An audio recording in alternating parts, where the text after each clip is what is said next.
તપાસની એફઆઈઆર કરો અત્યારે એફઆઈઆર એમની રજૂઆત હશે એ પ્રમાણે અત્યારે હાલ જ એફઆઈઆર દાખલ કરો કે ગાળો બોલી છે તમને અશ્લીલ બોલી છે એક જ વ્યક્તિ બોલો શાંતિથી કેમ કે તમે 100 જણ બોલશો હું એક જ સાંભળું છું એટલે શાંતિથી રજૂઆત કરો બીજું તમારે કોચરબના ઠાકોરવાસમાં દેશી દારૂનો અડ્ડો ચાલે છે એ રેડ પડાવી દેશું મળી બીજું બાબુ ઠાકોરનો બીજો કોચરબમાં દારૂનો અડ્ડો ચાલે છે ત્રીજો અડ્ડો ચાલે છે ઇંગ્લિશનો ઝાલાનો ચોથો ચાલે છે કોચરબમાં ભીલવાસનો કેમ ચાલે છે એ જવાબ પૂછવા આવે છે કેમ દારૂના અડ્ડા ચાલે છે તમે 78 વર્ષના વડીલ ઉપર ઓફેન્સ દાખલ કરો છો તો આ બધા બુટલેગર ઉપર ઓફેન્સ દાખલ કરો હે પછી ખુલ્લા બધા ચાલે છે ને ચાલે છે બધા હા પછી વિશાલ મહેતાનો અડ્ડો ચાલે છે કેમ અડ્ડા ચાલે છે જવાબ આપો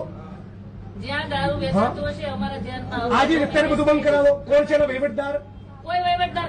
નથી આ તો એમને દારૂના અડ્ડા ચાલે છે હા એ જોઈ લેશું મળી આવશે તો કેસ એમને દારૂના અડ્ડા ચાલે છે લખો બધી રજૂઆત એફઆઈઆર કરો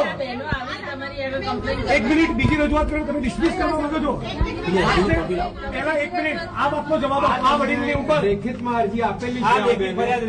લેખિત ફરિયાદ આપેલી છે તમે આપી દો રજૂઆત લેખિત એફઆઈઆર દાખલ કરો જ્યાં દારૂ વેચાતો હશે ત્યાં મળી આવશે તો કેસ કરશું બિલ્ડરને મળે ત્યાં સુધી કોઈ ફરિયાદ થઈ નથી કાલ સવારે મને ફરિયાદ નહીં જોઈએ તમારા જ્યુરિસ્ડિક્શનમાં દારૂના અડ્ડા મને લાગે છે તમારા ડીસીપી ને મારે કહેવું પડશે તમારા પોલીસ ઇન્સ્પેક્ટરને સમજાઈ નથી રહ્યું ઓફેન્સ દાખલ કરવાનું સ્ત્રીઓને અશ્લીલ ગાળો બોલવી એ ફોજદારી ગુનાનું કૃત્ય ના કહેવાય બિલ્ડરોના માણસોને બીજું ખબર પડી એટલે 78 વર્ષના કાકાને ઉપર ઓફેન્સ દાખલ કરી છે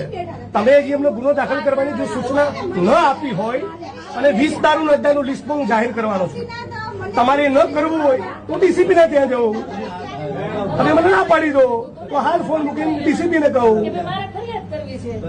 ના અત્યારે હાલ તમે પેલા પાલડી પીએને તમે સૂચના આપો 5 ફેબ્રુઆરીથી ફરિયાદ આપી છે એફઆઈઆર કરે એમાં હું એફઆઈઆર ની કોપી લઈને પછી જઈશ તમે અમને આદેશ કરો તમારાથી ન થઈ શકે તો મને પ્રેમથી ના પાડો તો સીપી ના ઘેર જવું ઓફિસ નહીં જવું ઘરે જઈશ નીકળજો અને બેન આપણને એકદમ વિનંતી અને શિસ્ત ભાષામાં કહું છું આવતીકાલ સાંજનો સૂર્ય અસ્ત થાય ત્યાં સુધી તમારા જ્યુરિસ્ડિક્શનમાં દારૂ જુગારની એક વસ્તુ મનાઈ બધાની વચ્ચે કહું છું 4 તારીખે 11 વાગે ડીસીપી જોન સાહેબની કચેરીએ તમારા સસ્પેન્શનની માગણી લઈ જઈશ.